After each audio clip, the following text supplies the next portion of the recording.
You know what I mean? What's going to happen to the arms industry when we realize we're all one?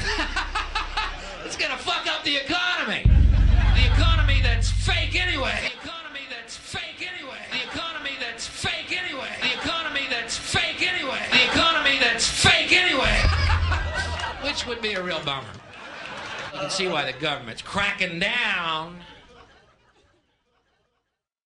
on the idea of experiencing unconditional love.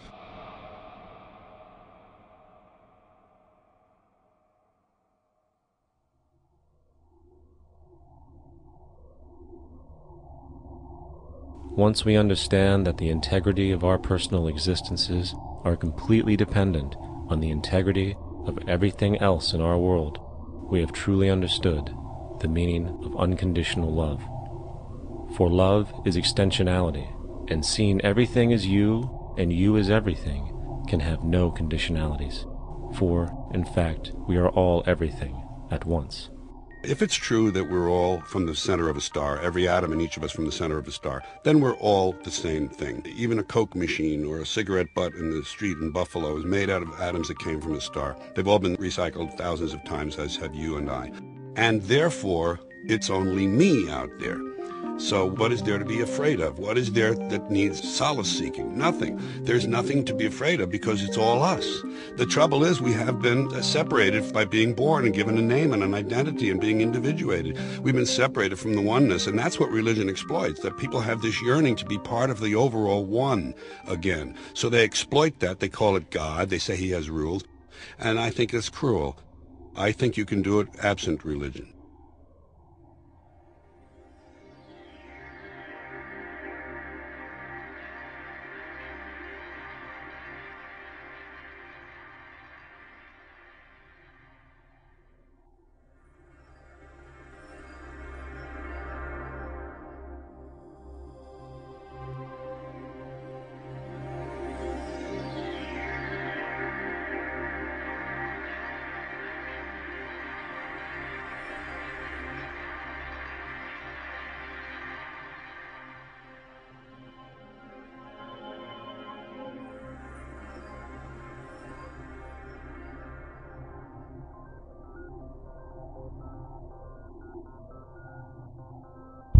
It's time to claim the unity our outmoded social systems have broken apart, and work together to create a sustainable global society where everyone is taken care of and everyone is truly free.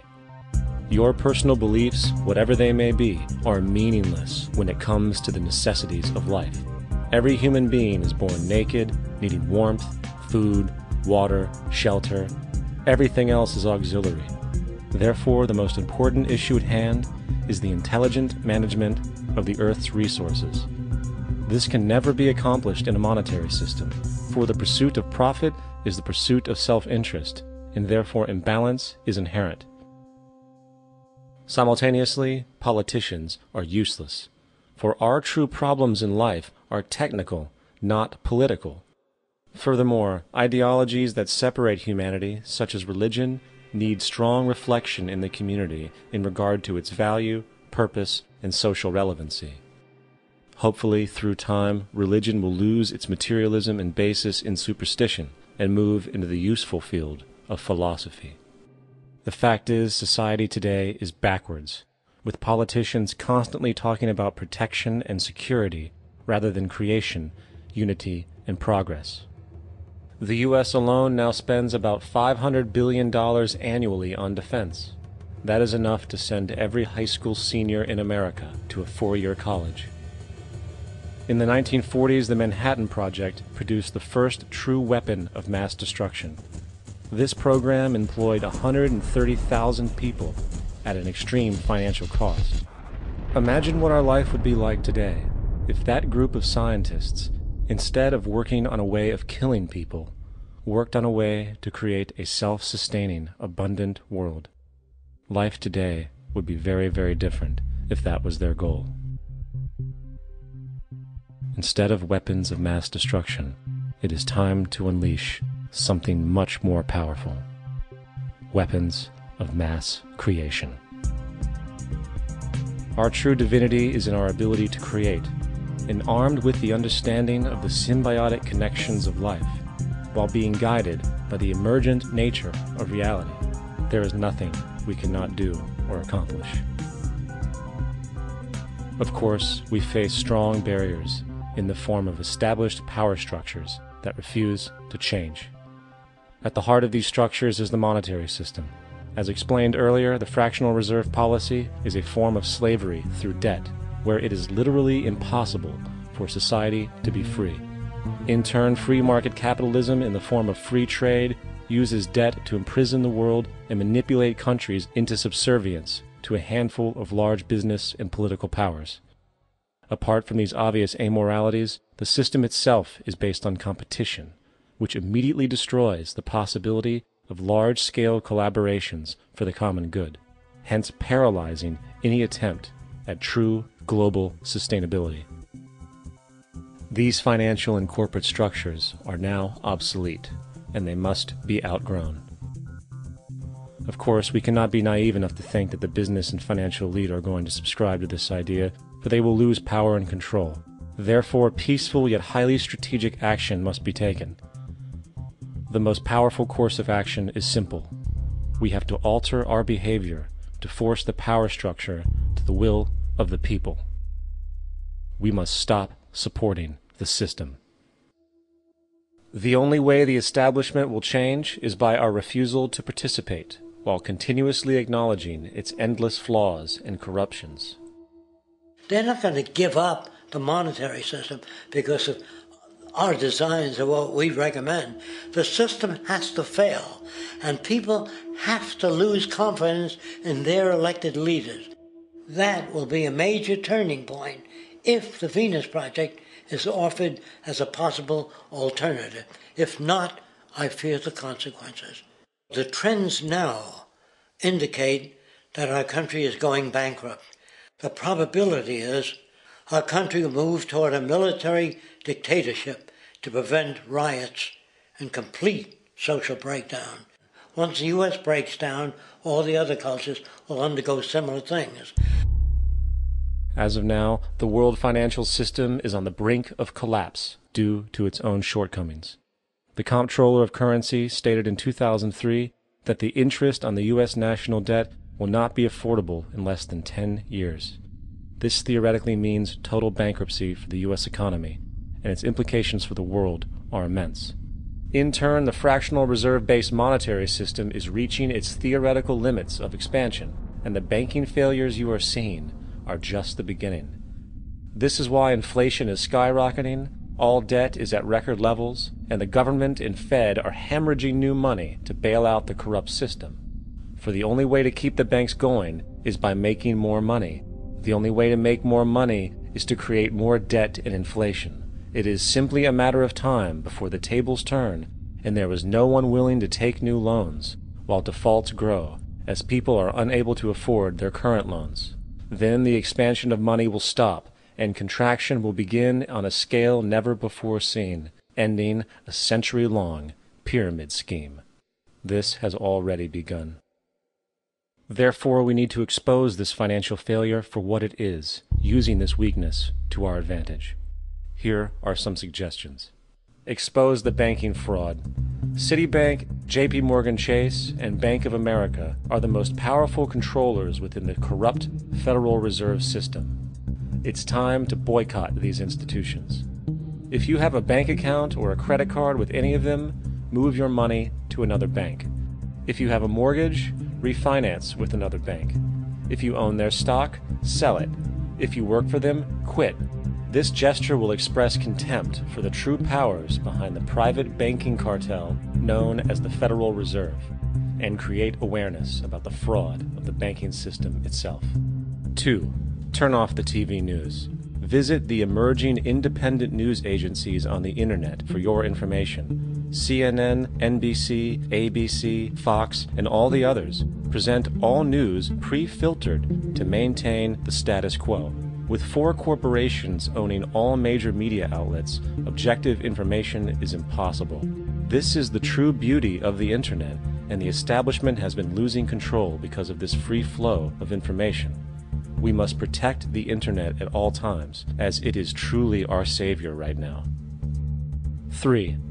Don't ever allow yourself, your family, or anyone you know to ever join the military. This is an obsolete institution now used exclusively for maintaining an establishment that is no longer relevant. U.S. soldiers in Iraq work for U.S. corporations, not the people.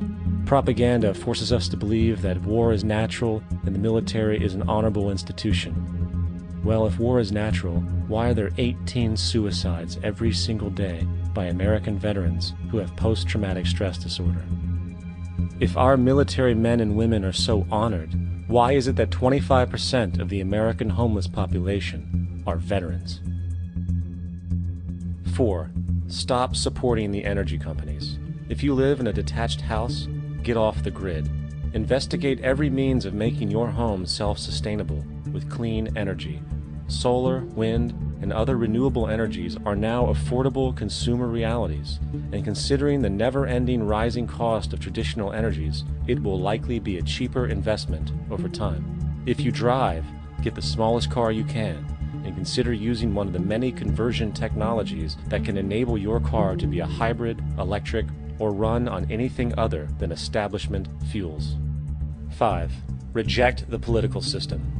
The illusion of democracy is an insult to our intelligence. In a monetary system, there is no such thing as a true democracy, and there never was. We have two political parties owned by the same set of corporate lobbyists. They are placed in their positions by the corporations, with popularity artificially projected by their media. In a system of inherent corruption, the change of personnel every couple of years has very little relevance. Instead of pretending that the political game has any true meaning, focus your energy on how to transcend this failed system. And 6. Join the movement. Go to thezeitgeistmovement.com and help us create the largest mass movement for social change the world has ever seen. We must mobilize and educate everyone about the inherent corruption of our current world system, along with the only true sustainable solution: declaring all the natural resources on the planet as common heritage to all people, while informing everyone as to the true state of technology and how we can all be free if the world works together rather than fights. The choice lies with you. You can continue to be a slave to the financial system and watch the continuous wars, depressions, and injustice across the globe while placating yourself with vain entertainment and materialistic garbage. Or you can focus your energy on true, meaningful, lasting, holistic change, which actually has the realistic ability to support and free all humans with no one left behind. But, in the end, the most relevant change must occur first inside of you. The real revolution is the revolution of consciousness, and each one of us first needs to eliminate the divisionary, materialistic noise we have been conditioned to think is true, while discovering, amplifying, and aligning with the signal coming from our true empirical oneness. It is up to you. What we are trying during all these discussions and talks here is to see if we cannot radically bring about a transformation of the mind. Not accept things as they are, but to understand it, to go into it, to examine it, give your heart and your mind with everything that you have to find out a way of living differently.